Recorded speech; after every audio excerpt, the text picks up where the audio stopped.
미국 국방부가 충격에 휩싸였습니다. 30년 군 경력 통틀어 이런 나라는 정말 처음입니다.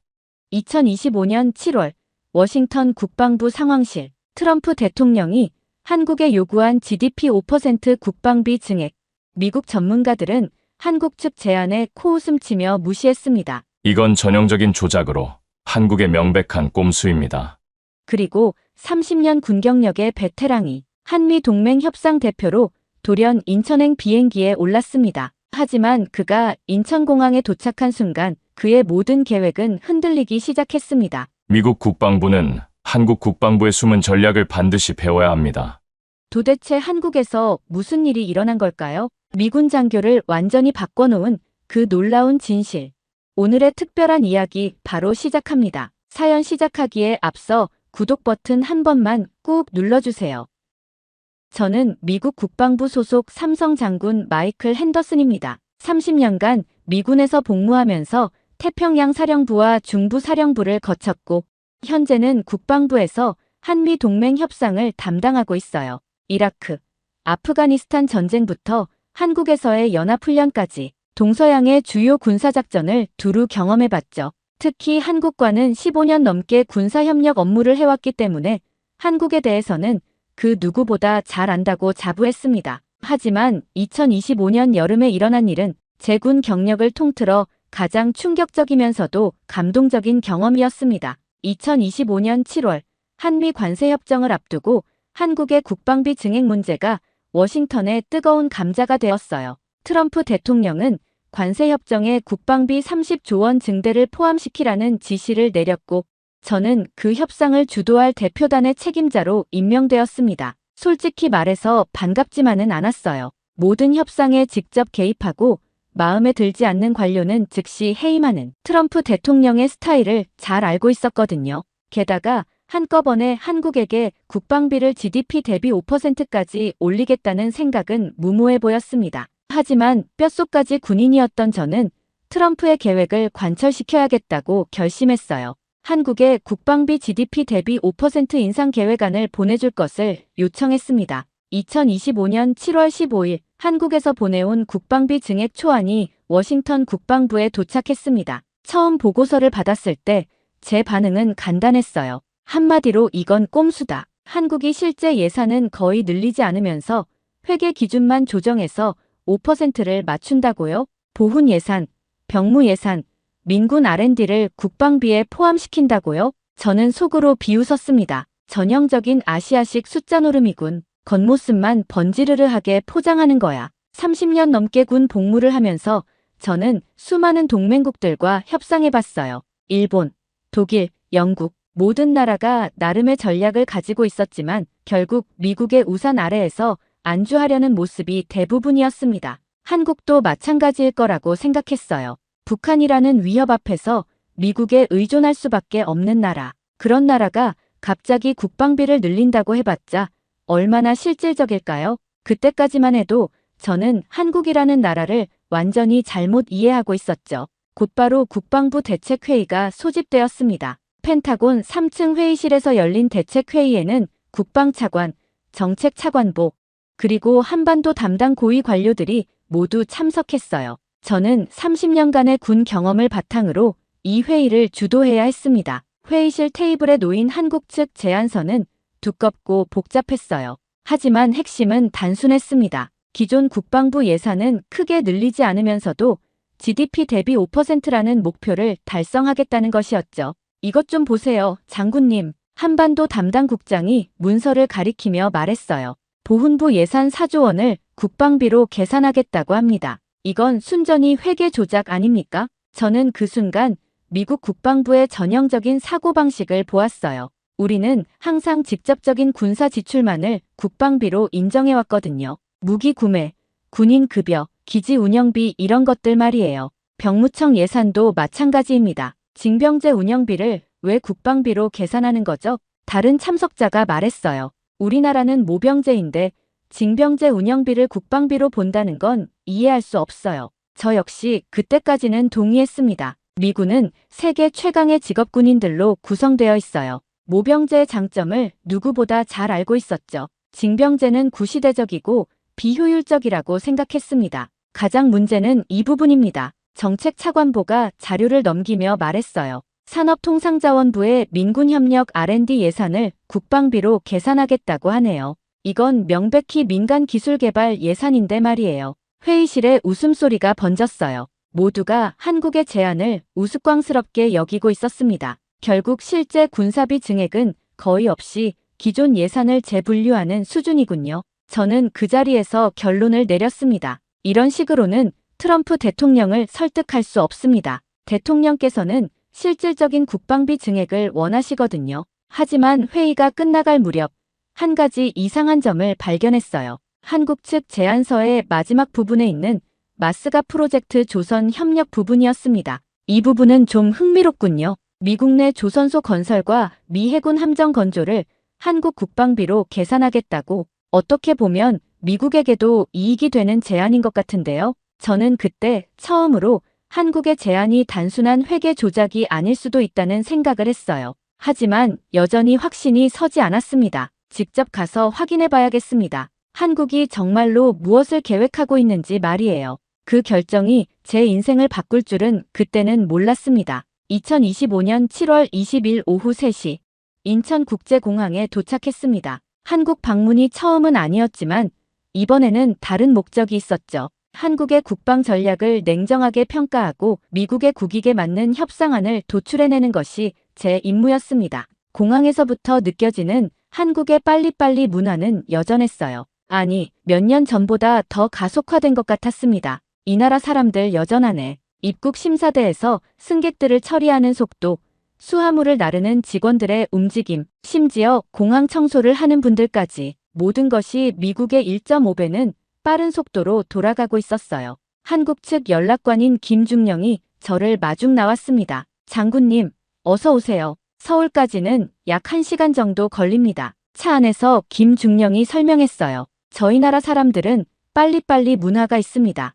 효율성을 극도로 추구하죠. 이것이 우리 군사 문화에도 반영되어 있어요. 빨리빨리가 군사 문화와 어떤 관련이 있나요? 간단합니다. 전시에는 1분 1초가 생명이거든요. 평시에 빠른 의사결정과 실행에 익숙해져야 전시에도 살아남을 수 있어요. 서울로 가는 고속도로에서 본 풍경도 인상적이었습니다. 모든 차량들이 질서정연하게 빠른 속도로 움직이고 있었고 도로 인프라도 매우 체계적으로 구축되어 있었어요. 장군님, 저 고속도로들 대부분이 전시에는 비상활주로로 사용 가능합니다. 김중령의 말에 저는 고개를 돌렸어요. 비상활주로요? 네. 한국의 모든 주요 고속도로는 건설 단계부터 전시 비상활주로 기능을 고려해서 설계됩니다. 폭, 직선 구간 길이, 노면 강도 모든 것이 전투기 이착륙이 가능하도록 만들어져 있어요. 이것이 제가 한국에서 받은 첫 번째 충격이었습니다. 평시 인프라가 전시 군사시설로 즉시 전환 가능하도록 설계되어 있다는 점이었어요. 그럼 이 고속도로 건설비도 국방비에 포함되는 건가요? 정확히는 국가 SOC 예산 중 안보 관련 부분으로 분류됩니다. 저희가 제안한 간접 국방비에 포함되는 항목이죠. 서울 시내로 들어오면서 본 풍경은 더욱 놀라웠습니다. 고층 빌딩들 사이사이에 첨단 디스플레이들이 번쩍이고 거리에는 자율주행 버스와 전기차들이 조용히 달리고 있었어요. 지하철 입구마다 민방위 대피소라는 표시가 보였고 곳곳에 비상 대피소 안내판이 설치되어 있었습니다. 이 나라가 정말 분단국가인가? 순간 그런 생각이 들었습니다. 너무 평화롭고 발전된 모습이었거든요. 하지만 동시에 모든 곳에 전쟁 준비의 흔적들이 자연스럽게 스며 있었어요. 장군님, 내일부터 본격적인 브리핑이 시작됩니다. 먼저 국방부에서 전체적인 구조를 설명드리고 그 다음에 각 부처별로 세부 내용을 보여드릴 예정입니다. 저는 그때까지도 여전히 한국을 과소평가했어요. 아무리 그럴듯하게 포장해도 결국은 예산 재분류에 불과할 거야. 하지만 그것이 제 마지막 오만이었습니다. 2025년 7월 21일 오전 9시 서울 용산에 있는 국방부 청사를 방문했습니다. 국방부 건물은 화려하지 않았어요. 오히려 실용적이고 간결한 느낌이었습니다. 하지만 내부에 들어서자마자 느낀 건 뭔가 다르다는 거였어요. 복도를 걸어가는 장교들의 표정이 진지하고 집중되어 있었고 어떤 긴장감 같은 게 느껴졌습니다. 한국 국방부의 특징 중 하나는 모든 층에 상황실이 있다는 점이었어요. 24시간 북한의 동향을 모니터링하는 시스템이 가동되고 있었습니다. 장군님, 저희는 휴전 상태이지 평화 상태가 아닙니다. 안내해주던 국방부 관계자가 말했어요. 그래서 모든 시스템이 실시간으로 작동하고 있어요. 지금 이 순간에도 북한이 도발할 가능성을 배제할 수 없거든요. 회의실에서 한국 측 실무진이 준비한 브리핑이 시작되었습니다. 박 준장이 PPT를 열면서 조용하지만 확신에 찬 목소리로 말했어요. 장군님, 저희가 오늘 보여드릴 내용은 단순한 예산 재배치가 아닙니다. 국가 자원의 전면적 국방화 전략입니다. 처음엔 그냥 멋있는 말로 포장하는 거라고 생각했어요. 하지만 첫 번째 슬라이드가 나타나는 순간 제 생각이 바뀌기 시작했습니다. 한국의 국방 환경 특성, 지리적 특성, 휴전선까지의 거리, 서울 기준 50km, 전쟁 발발 시 서울 포격 도달 시간 30분 이내, 전국 주요 도시까지의 미사일 도달 시간 10분 이내, 인구학적 특성, 전체 인구 5,200만 명, 징병 대상 남성, 연간 25만 명, 예비군 270만 명, 민방위 300만 명. 박 준장이 계속했습니다. 장군님, 저희는 미국처럼 바다 건너편에 적이 있는 게 아닙니다.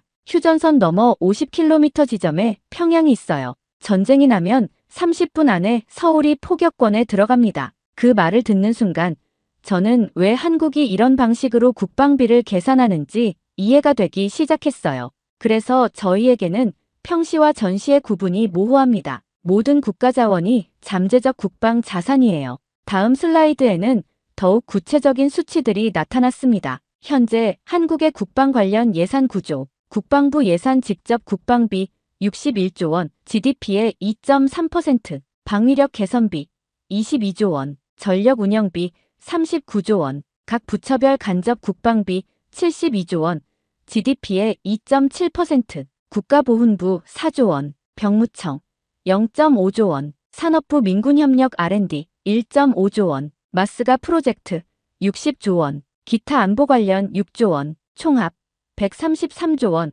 GDP의 5.0%. 저는 처음으로 말문이 막혔습니다. 이건 단순한 숫자 늘리기가 아니었어요. 평시에는 민간 영역으로 분류되지만 전시에는 즉시 군사력으로 전환 가능한 모든 자산을 체계적으로 관리하고 있었던 거예요. 장군님, 특히 주목해보실 부분은 각 예산의 이중성입니다. 박 준장이 다음 슬라이드를 보여줬어요. 보훈부 예산의 이중성. 평시에는 참전 용사 및 유족 복지, 전시에는 전쟁 경험자의 노하우 활용, 즉시 군사고문단 구성, 병무청 예산의 이중성. 평시에는 징병제 운영 및 예비군 관리, 전시에는 전국민 동원체계 즉시 가동, 민군협력 R&D의 이중성. 평시에는 첨단 민간기술 개발, 전시에는 군사기술로 즉시 전환. 이것이 바로 저희가 말하는 국가자원의 전면적 국방화입니다. 저는 그제야 한국의 국방 전략이 얼마나 치밀하고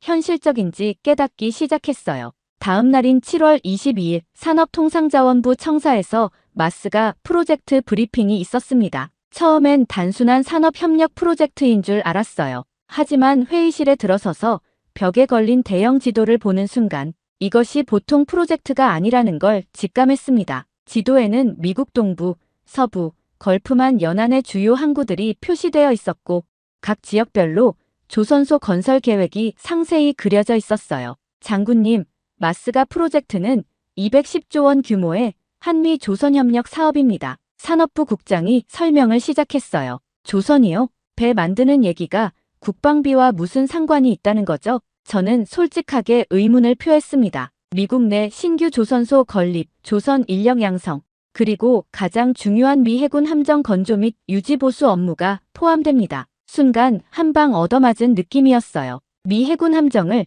한국이 건조하고 수리한다. 그 비용을 한국의 국방비로 산정한다. 잠깐만요. 미군 함정을 왜 한국 국방비로? 간단합니다. 저희가 미 해군 함정을 건조하고 수리하는 건 결국 한미동맹 강화를 위한 거예요. 그리고 그 과정에서 저희 조선 기술과 군사 기술이 동시에 발전합니다. 국장이 다음 자료를 보여줬어요. 마스가 프로젝트 세부 내역. 1단계 2025년에서 2027년 60조 원. 미국 동부 조선소 3개소 건설. 한국 조선 인력 5만 명 파견, 이지스 구축함 12척 건조. 2단계 2028년에서 2030년 80조 원. 미국 서부 조선소 4개소 건설. 차세대 핵잠수함 건조 기술 습득. 한국형 차세대 함정 개발. 3단계 2031년에서 2035년 70조 원. 걸프만 대형 조선소 2개소 건설. 전 세계 미군 함정 유지보수 허브 구축. 정말 놀라운 발상이었어요. 동맹국의 군사력 강화를 자국의 국방비로 계산하다니. 게다가 이 과정에서 저희 조선소 근로자들은 자연스럽게 군함 건조 기술을 습득하게 됩니다. 전시에는 즉시 군수업체로 전환 가능하죠. 국장이 컴퓨터 화면을 조작하자 3D 시뮬레이션이 나타났어요. 이것은 한국의 대형 조선소가 전시에 어떻게 군함 건조 체계로 전환되는지 보여주는 시뮬레이션입니다. 화면에서 평시에 컨테이너선을 건조하던 조선소가 불과 72시간 만에 군함 건조 체계로 완전히 바뀌는 모습이 나타났어요. 민간 근로자들이 군수업체 직원으로 전환되고 민간 자재가 군사 자재로 바뀌는 과정이 매우 체계적으로 진행되었습니다. 저희는 이미 현대중공업, 대우조선, 삼성중공업과 전시 전환 체계를 완비해놨습니다. 평시에는 세계 최고 수준의 민간 선박을 건조하고 전시에는 즉시 최첨단 군함을 건조할 수 있어요. 이때부터 저는 한국이라는 나라를 완전히 다른 눈으로 보기 시작했습니다. 장군님, 하나 더 보여드릴 게 있습니다. 국장이 다른 자료를 꺼냈어요. 미국 조선업 재건을 통한 전략적 효과, 경제적 효과, 미국 내 조선업 일자리 창출 50만 개, 관련 산업 일자리 창출 200만 개, 연간 경제 효과 500억 달러, 군사적 효과, 미 해군 함정 건조 기간 단축 50%, 유지보수 비용 절감 30%, 전시 함정 증산 능력 확보, 전략적 효과, 중국 견제 효과, 태평양 해상 패권 강화, 한미동맹 질적 향상. 이거 트럼프 대통령이 가장 좋아할 만한 프로젝트네요. 저는 감탄하지 않을 수 없었어요. 미국의 조선업 재건, 일자리 창출, 중국 견제, 그리고 한국의 국방비 증액까지 모든 것을 한 번에 해결하는 완벽한 전략이었거든요. 그날 저녁 한국 측에서 한강공원으로 저를 안내했어요. 장군님, 저희 나라 사람들이 평소에 어떻게 사는지 보여드리고 싶어요. 한강 둔치에는 수많은 사람들이 나와 있었습니다. 치킨을 먹으며 맥주를 마시는 사람들, 자전거를 타는 커플들, 축구하는 아이들, 피크닉을 즐기는 가족들. 평화로워 보이죠? 김중령이 말했어요. 하지만 장군님이 서 있는 이 자리, 그리고 저 한강 다리들에는 모두 전쟁의 흔적과 준비가 숨어 있어요. 김중령이 설명하기 시작했습니다. 먼저 저 한강 다리들 중 절반은 전시에 폭파할 수 있게 설계되어 있습니다. 적의 남침을 지연시키기 위한 거죠. 정말 소름이 돋았어요. 저 공원 지하에는 시민 대피소가 있고요. 서울 시민 100만 명이 동시에 대피할 수 있는 규모예요. 그리고 저기 보이는 63빌딩, 저 건물 옥상에는 헬기 착륙장이 있어요. 전시에는 군 지휘소로 사용됩니다. 평화로운 일상 속에 전쟁 준비가 자연스럽게 녹아 있었던 거예요. 장군님, 저희가 지금 서 있는 이 한강공원도 마찬가지예요. 김중령이 계속 설명했어요. 이 넓은 둔치는 전시의 임시 비행장으로 사용됩니다. 저기 보이는 넓은 잔디밭은 헬기 착륙장이에요. 그리고 저 자전거 도로는 군용 차량 이동로로 바뀝니다. 심지어 저 치킨집도 전시에는 민간인 급식소로 지정되어 있어요. 모든 식당이 전시 급식 체계에 포함되어 있거든요. 저는 주위를 다시 둘러봤어요. 평화롭게 맥주를 마시는 사람들, 웃으며 대화하는 가족들. 하지만 그들이 앉아있는 모든 공간이 전쟁 준비와 연결되어 있었던 거예요. 저희는 70년 넘게 이렇게 살아왔습니다. 평화를 누리면서도 항상 전쟁에 준비된 상태로요. 그 순간 깨달았어요. 한국의 국방 전략이 왜 이렇게 복합적이고 다층적인지를. 장군님, 하나 더 보여드릴 게 있어요. 김중령이 스마트폰을 꺼냈어요. 이것은 민방위 훈련 앱입니다. 전국 모든 성인이 설치하도록 되어 있어요. 앱을 실행하자 실시간으로 전국의 민방위 상황이 나타났어요. 지금도 전국에서 30만 명이 민방위 훈련에 참여하고 있습니다. 매일 어딘가에서 훈련이 진행되고 있어요. 화면에는 서울, 부산, 대구, 광주와 같은 주요 도시별로 실시간 훈련 현황이 표시되고 있었어요. 그리고 이것은 비상시 국민행동 요령입니다. 또 다른 메뉴를 선택하자 상세한 대피 매뉴얼이 나타났어요. 이 모든 내용을 전 국민이 알고 있어요. 초등학생부터 노인까지 말이에요. 저는 그때 미국과 한국의 근본적인 차이를 이해했어요. 미국은 강력한 군사력으로 적을 멀리에서 막는 전략이지만 한국은 온 국민이 전사가 되어 끝까지 버티는 전략이었던 거예요. 셋째 날인 7월 23일 경기도 성남에 있는 민군합동연구단을 방문했습니다. 이곳은 한국이 가장 자랑하는 첨단 무기 개발 기지였어요. 겉보기에는 평범한 연구소 같았지만 내부는 완전히 달랐습니다. 장군님, 여기서 저희가 개발하는 기술들을 직접 보여드리겠습니다. 연구단장인 이 박사가 안내했어요. 먼저 자폭 드론 시스템부터 보시죠. 첫 번째로 안내받은 곳은 길고 좁은 실험실이었어요. 마치 도시의 복잡한 건물 내부를 재현해 놓은 것 같은 공간이었습니다. 이것은 도심지 실내 전투 상황을 재현한 테스트 공간입니다. 연구원이 설명했어요. 자폭 드론 시험 비행을 시작하겠습니다. 손바닥만한 드론이 공중에 떠올랐어요. 그런데 이 드론의 움직임이 정말 경이로웠습니다. 90도로 꺾이는 복도를 순식간에 통과하고 계단을 오르내리며 장애물을 피해가며 정확한 목표 지점에 도달했어요. 마치 살아있는 벌처럼 민첩하고 정확했습니다. 이 드론은 GPS 없이도 AI만으로 자율비행이 가능합니다. 적의 전파 교란 환경에서도 임무 수행이 가능하죠. 연구원이 계속 설명했어요. 그리고 한 번에 500대까지 집단 운용이 가능합니다.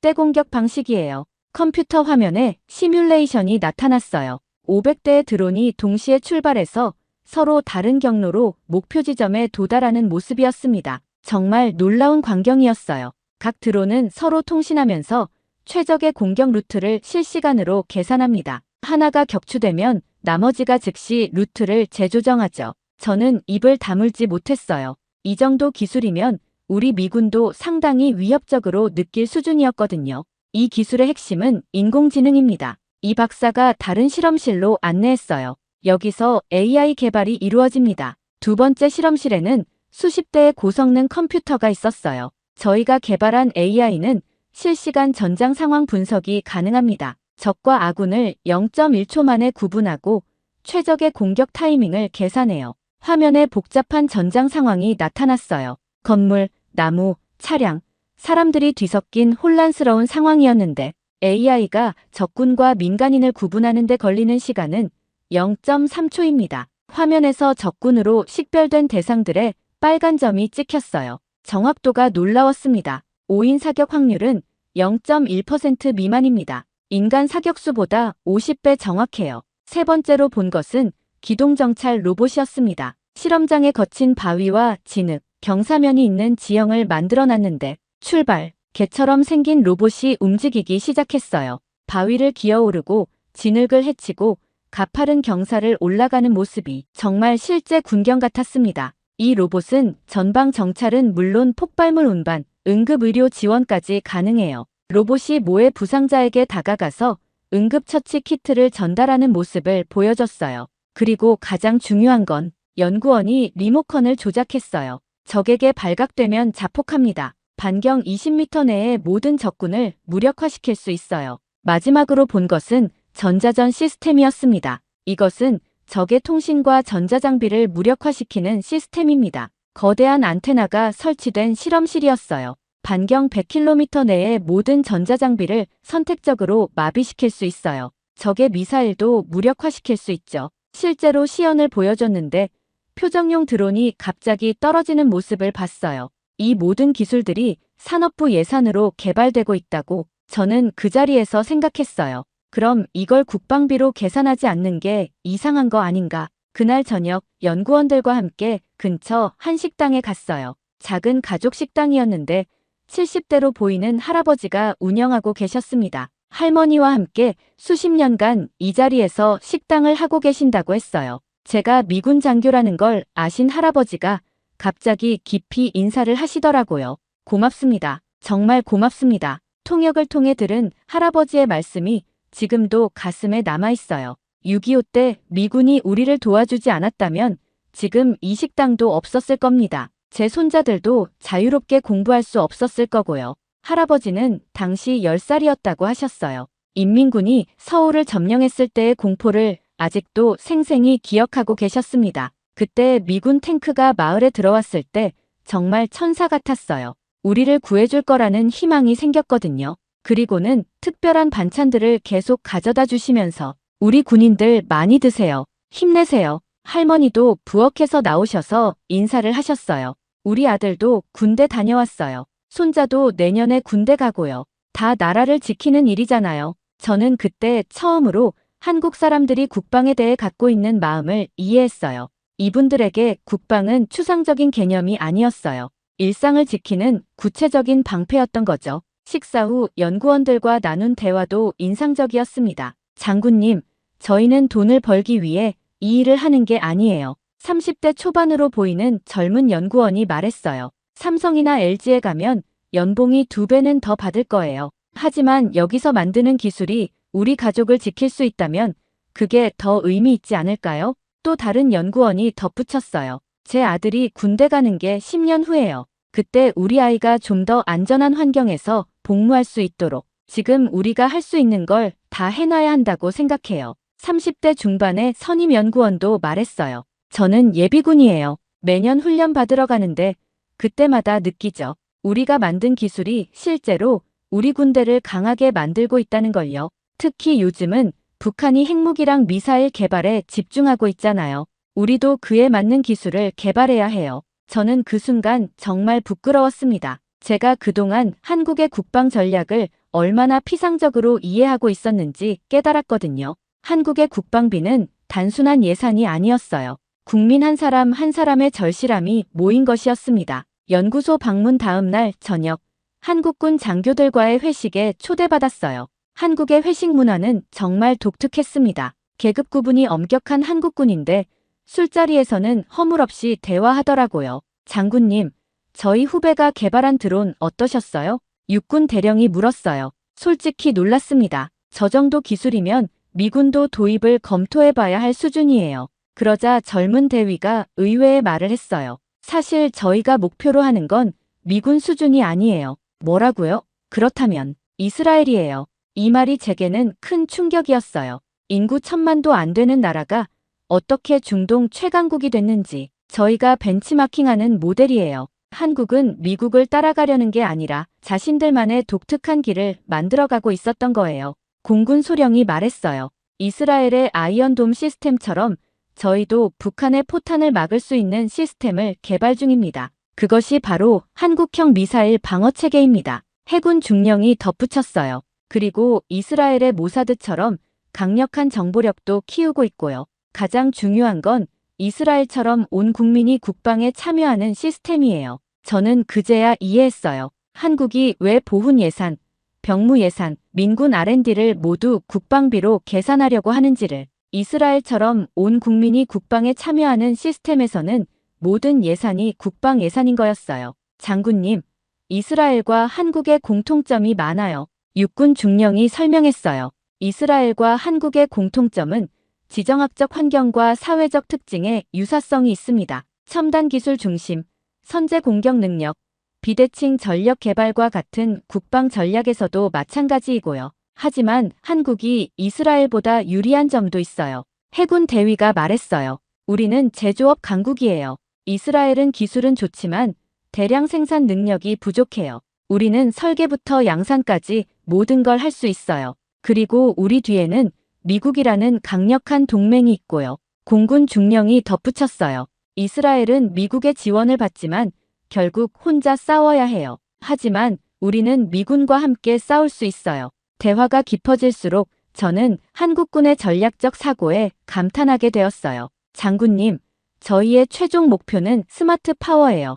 육군 대령이 설명했어요. 미국처럼 압도적인 화력을 가질 수는 없어요. 하지만 AI 로봇, 드론을 활용한 스마트 전력으로 비대칭 우위를 확보할 수 있어요. 북한이 핵무기와 미사일에 집중하는 동안 우리는 차세대 전장을 준비하고 있어요. 저는 그때 깨달았어요. 한국의 국방 전략이 얼마나 미래지향적이고 현실적인지를. 서울 방문 마지막 날인 7월 25일 한국 측에 최종 국방비 협상안 제시가 있었습니다. 국방부 대회의실에는 한국의 국방 관련 모든 부처 고위 관계자들이 참석했어요. 국방부, 외교부, 산업부, 보훈부, 병무청, 심지어 교육부와 과기부 관계자까지 있었습니다. 장군님, 지난 며칠간 저희의 국방 체계를 직접 보셨죠? 국방부 차관이 회의를 시작했어요. 네, 매우 인상 깊었습니다. 이제 저희의 최종 제안을 들어보시기 바랍니다. 대형 스크린에 완성된 국방비 구조가 나타났어요.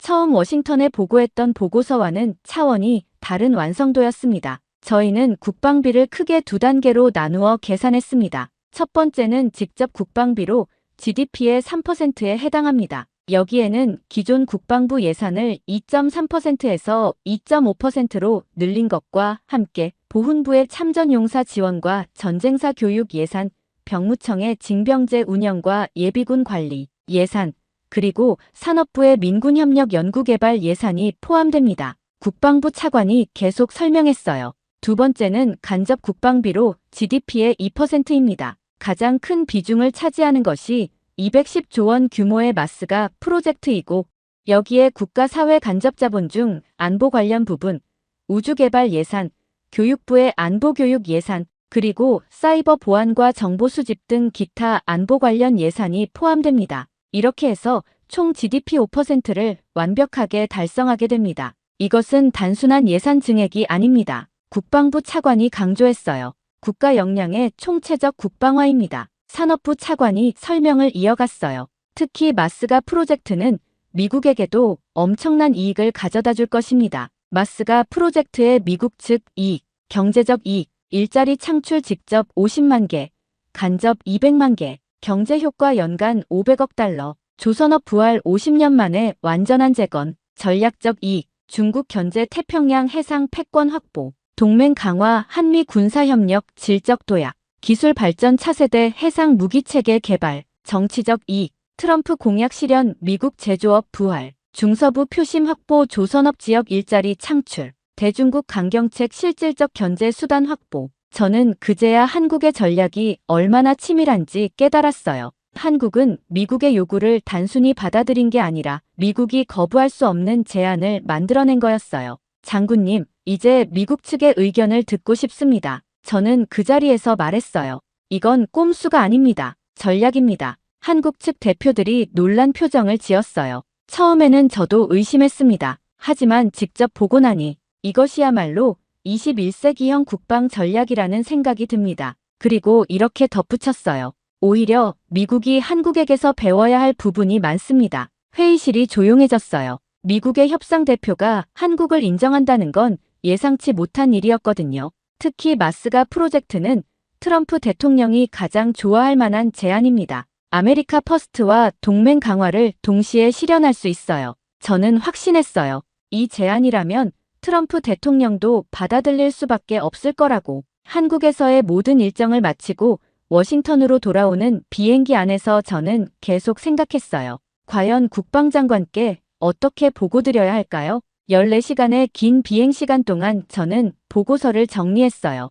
하지만 단순한 협상 결과 보고가 아니라 미국의 국방 전략 자체를 재검토해야 한다는 내용이었습니다. 워싱턴 국방부에 도착한 다음 날 국방장관께 보고드릴 시간이 잡혔어요. 장군, 한국의 국방비 증액안 우리가 받아들일 만한가? 로이드 오스틴 국방장관이 단도직입적으로 물었어요. 장관님, 저는 한국을 완전히 잘못 이해하고 있었습니다. 무슨 뜻인가? 한국의 국방비 계산 방식은 세계에서 가장 진보된 방어 전략입니다. 저는 서울에서 본 모든 것들을 상세히 보고했어요. 평시 민간 자원의 전시 군사 자원 전환 시스템, 온 국민 참여형 국방체계, 그리고 첨단 기술의 민군 융합. 특히 그들의 기술력은 이미 우리와 대등한 수준에 와 있습니다. 어떤 분야는 우리보다 앞서 있어요. 국방장관이 조금 놀란 표정을 지었어요. 정말인가? 구체적으로 어떤 분야 말인가? 드론 기술, AI 기반 표적 인식, 전자전 시스템, 특히 집단 드론 운용 기술은 우리가 따라잡기 어려운 수준입니다. 저는 계속했습니다. 장관님, 가장 중요한 건 그들의 의지입니다. 모든 국민이 국방을 자신의 일로 생각하고 있어요. 그리고 우리가 원하는 건 한국이 더 많은 돈을 쓰는 게 아닙니다. 더 강해지는 거예요.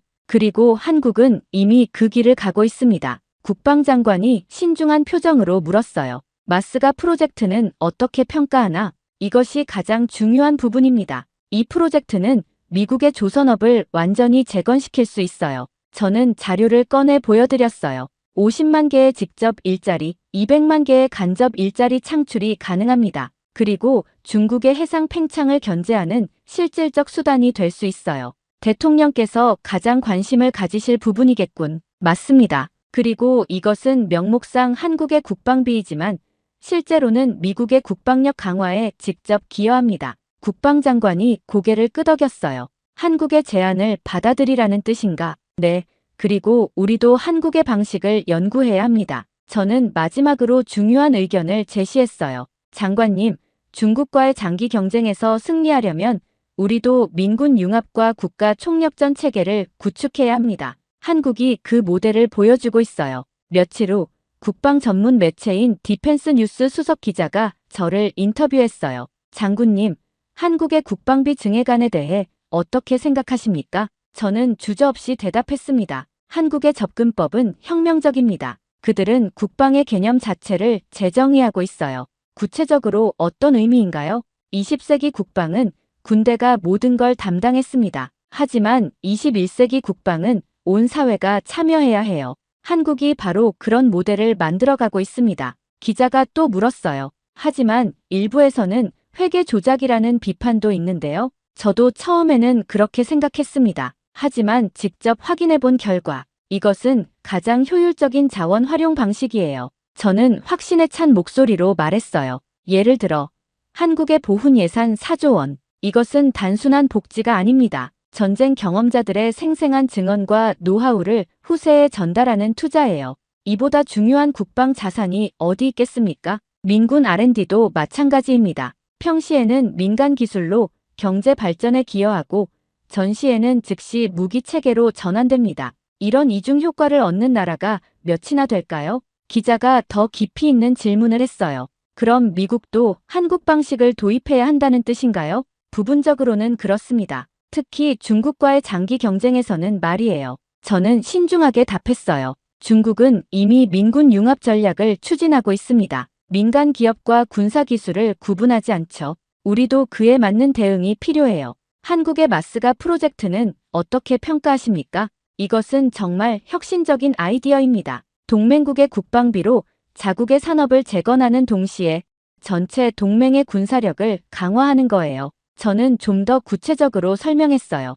210조 원이라는 숫자에 현혹되지 마세요. 이 돈은 그대로 미국으로 돌아옵니다. 미국 내 일자리 창출, 미국 조선업 재건, 미 해군 전력 강화, 모든 게 미국에게 이익이에요. 인터뷰가 보도된 후 워싱턴 내에서 큰 반향이 일었어요. 일부에서는 제가 한국에 너무 후한 평가를 내린다고 비판했지만 많은 전문가들이 제 의견에 동의했습니다. 국방부 내부에서는 제 발언을 두고 격렬한 논란이 일었어요. 핸더슨 장군, 한국에 너무 후하게 평가하는 거 아닙니까? 합참의장실 회의에서 한 동료가 반대 의견을 제시했어요. 우리가 원하는 건 실질적인 국방비 증액인데 장군은 회계 기법을 인정하고 있어요. 저는 동료들에게 이렇게 설명했습니다. 여러분, 우리가 착각하고 있는 게 있어요. 국방비의 크기가 중요한 게 아니라 효과가 중요한 거예요. 한국의 GDP 대비 5% 국방비가 우리의 GDP 대비 3.5%보다 실질적 효과가 더 클 수 있어요. 왜냐하면 그들은 모든 자원을 2중, 3중으로 활용하거든요. 태평양 사령부에서 온 제독이 반박했어요. 그래도 숫자에는 의미가 있잖아요. 트럼프 대통령도 5%라는 수치를 중시하고 있고요. 맞습니다. 하지만 중요한 건 그 5%의 내용이에요. 저는 자료를 펼쳐 보였어요. 한국의 5%는 평시에도 작동하고 전시에도 작동하는 살아있는 국방비예요. 단순히 무기만 사는 죽은 예산이 아닙니다. 구체적으로 설명해보죠. 저는 화이트보드에 그림을 그리기 시작했어요. 한국식 대 미국식 국방비 비교. 미국식은 군사비와 민간비 엄격 구분, 평시 효율성 낮음, 전시 압도적 화력. 한국식은 군사비와 민간비 유기적 결합, 평시 효율성 높음, 전시 전국민 총력전. 여러분, 우리가 한국에서 배워야 할 것은 돈을 쓰는 방법이 아니라 효율성입니다. 공군 참모 총장이 흥미로운 질문을 했어요. 그럼 우리도 한국식을 도입해야 한다는 건가? 부분적으로는 그렇습니다. 특히 중국 대응에서는 말이에요. 저는 중국의 사례를 들어 설명했어요. 중국은 이미 민군 융합을 통해 화웨이, 바이두, 텐센트 같은 민간 기업을 군사 목적으로 활용하고 있어요. 우리도 구글, 아마존, 테슬라와의 협력을 강화해야 합니다. 그리고 한국의 마스가 프로젝트는 우리에게 완벽한 기회예요. 한국의 돈으로 우리 산업을 재건하는 거니까요. 회의 분위기가 점차 바뀌기 시작했어요. 결론적으로 한국의 제안을 받아들이자는 건가? 네.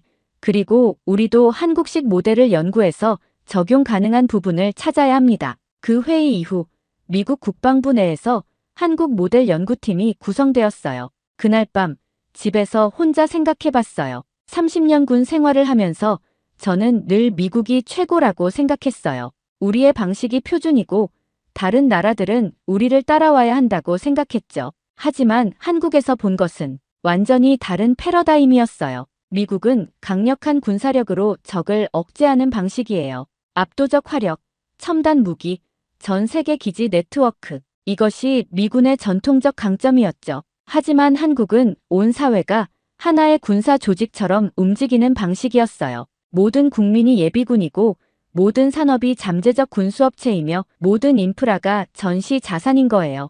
어느 쪽이 더 효과적일까요? 미국식은 평시에는 비용이 많이 들지만 전시에는 압도적 화력을 발휘해요. 하지만 한국식은 평시에도 효율적이고 전시에는 온 국민이 전사가 될 수 있어요. 특히 한국이 처한 지정학적 상황을 생각하면 한국의 방식이 더 현실적일 수도 있다는 생각이 들었어요. 휴전선을 사이에 두고 24시간 대치하고 있는 상황에서 평시와 전시를 구분하는 게 무의미할 수도 있거든요. 또 다른 깨달음은 기술의 변화였어요. 과거에는 대규모 군대와 첨단 무기가 승부를 결정했어요. 하지만 이제는 AI, 드론, 사이버 전력이 더 중요해지고 있어요. 이런 분야에서는 오히려 작고 민첩한 나라가 유리할 수 있어요.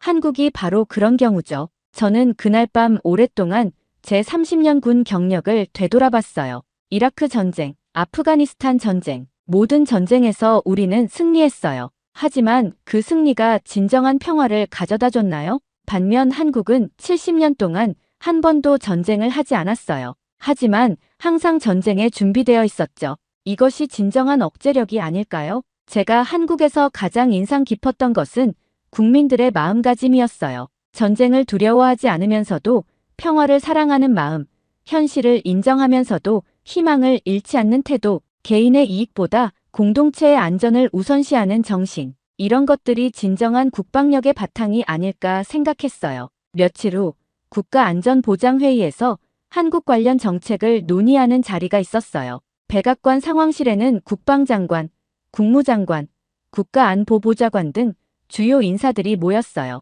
한국의 국방비 증액안을 어떻게 평가해야 할까요? 제이크 설리번 국가안보보좌관이 물었어요. 저는 이렇게 답했습니다. 저는 받아들여야 한다고 생각합니다. 그렇게 생각하는 구체적인 이유는 첫째, 한국의 방식이 실질적으로 더 효과적입니다. 둘째, 우리도 배울 점이 많아요. 셋째, 마스가 프로젝트는 미국에게 엄청난 이익을 가져다 줄 것입니다. 국방장관이 보충 설명을 했어요. 핸더슨 장군의 보고를 검토한 결과 한국의 제안은 회계 조작이 아니라 진정한 국방력 강화 방안입니다. 국무장관 앤토니 블링컨이 질문했어요. 우리가 한국에게서 배워야 할 점이 구체적으로 무엇인가요? 저는 준비해온 자료를 펼쳤어요. 민군 융합 기술 개발 방식, 평시 자원의 전시 활용 시스템, 그리고 무엇보다 온 국민이 국방에 참여하는 문화요. 설리번 보좌관이 놀란 표정을 지었어요. 미국이 한국에게서 배운다고요? 네. 특히 우리가 중국과 장기 대결 체제에 들어간 상황에서는 한국식 접근법이 필요할 수도 있어요. 저는 계속 설명했어요. 중국은 국가 자본주의로 민간과 군사를 구분하지 않고 있어요. 우리도 그에 대응하려면 한국처럼 유연한 시스템이 필요합니다. 구체적으로 어떤 변화가 필요한가요? 실리콘밸리와 국방부의 협력 강화, 민간 기업의 국방 R&D 참여 확대, 그리고 사이버 보안을 위한 전 사회적 협력 체계 구축입니다. 그 회의 이후 미국 국방부 내에서 한국 모델 연구가 본격화되었어요. 특히 다음과 같은 분야에서 한국의 경험을 참고하기로 했어요. 민군 융합 R&D 시스템, 구글, 아마존, 테슬라 등과의 협력 강화, 민간 AI 기술의 군사적 활용, 스타트업과 국방부의 직접 연결, 사이버 방어 체계, 전 국민 사이버 보안 교육, 민간 IT 기업과의 협력 강화, 사이버 예비군 창설, 국가 인프라의 이중용도 설계, 고속도로의 비상활주로 기능, 지하철의 대피소 기능, 통신망의 군사적 활용. 며칠 후 트럼프 대통령에게 최종 보고가 있었어요. 한국이 정말로 국방비를 5%로 올리겠다고. 네, 대통령님. 그리고 그 방식이 매우 혁신적입니다. 마스가 프로젝트는 어떤가? 정말로 우리 조선업을 살릴 수 있나? 확실합니다. 50만 개의 일자리가 창출되고 중국을 견제하는 실질적 수단이 될 것입니다. 트럼프 대통령이 만족스러운 표정을 지었어요. 좋아.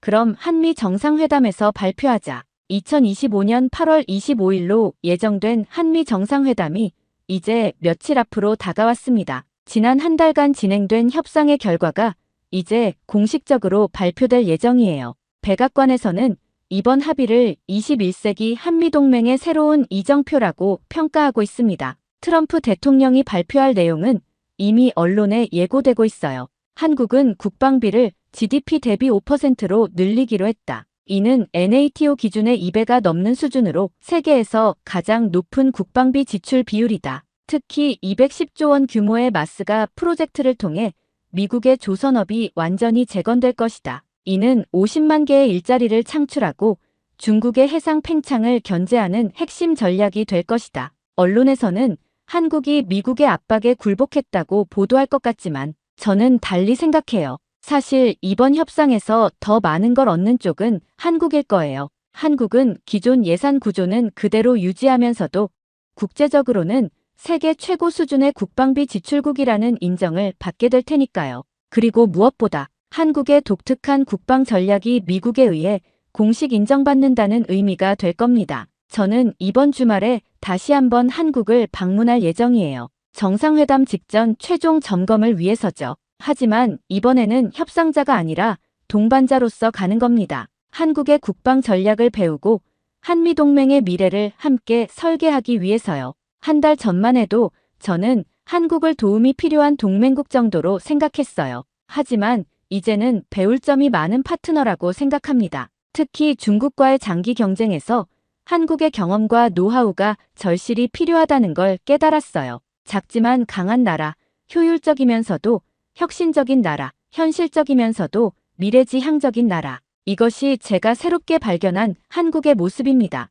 그리고 이런 한국과 함께한다면 21세기 안보 환경에서도 한미동맹은 더욱 강해질 수 있을 거라고 확신합니다. 내일 백악관에서 있을 최종 브리핑에서 저는 이렇게 결론 지을 예정이에요. 한국의 국방비 5% 달성은 단순한 수치 증가가 아니라 국방 개념의 혁신입니다. 그리고 미국도 이제 그 혁신에 동참해야 할 때입니다. 한국과의 국방비 협상에 관여했던 지난 시간들을 돌이켜보면서 저는 정말 많은 것을 깨달았습니다. 그동안 저는 계속 한국을 지켜봤어요. 그리고 더욱 확신하게 되었습니다. 한국은 정말 다른 나라예요. 크기로는 작지만 효율성으로는 거대한 나라, 인구로는 적지만 밀도로는 최강인 나라, 역사로는 짧지만 혁신으로는 최첨단인 나라. 그리고 무엇보다 위기를 기회로 바꾸는 능력이 뛰어난 나라였어요. 북한이라는 위협을 온 국민이 하나 되는 동력으로 바꾸고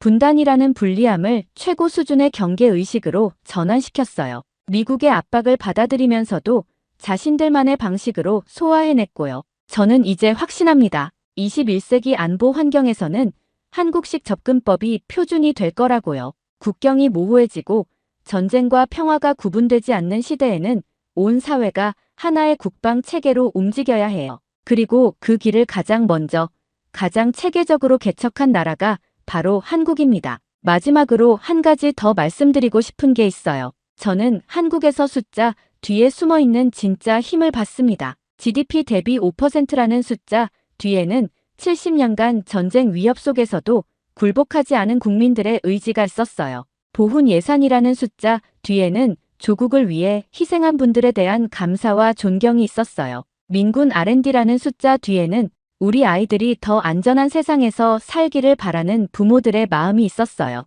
그리고 마스가 프로젝트라는 숫자 뒤에는 동맹국과 함께 더 강해지려는 전략적 지혜가 있었어요. 이런 것들을 직접 보고 나니 저는 한국의 국방 전략을 의심할 수 없게 되었습니다. 작지만 강한 나라, 한국. 그것이 제가 새롭게 발견한 한국의 진짜 모습이에요.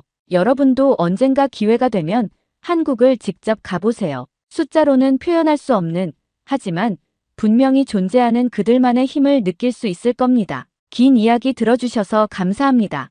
오늘 이야기가 감동적이셨다면 좋아요와 구독, 알림 설정까지 꼭 눌러주세요. 댓글로 여러분의 생각도 나눠주시고요. 또 다른 감동 사연으로 곧 돌아오겠습니다. 오늘도 시청해주셔서 정말 감사합니다. 지금까지 감동적인 사연을 소개하는 감동 더하기였습니다. 오늘도 행복한 하루 되세요.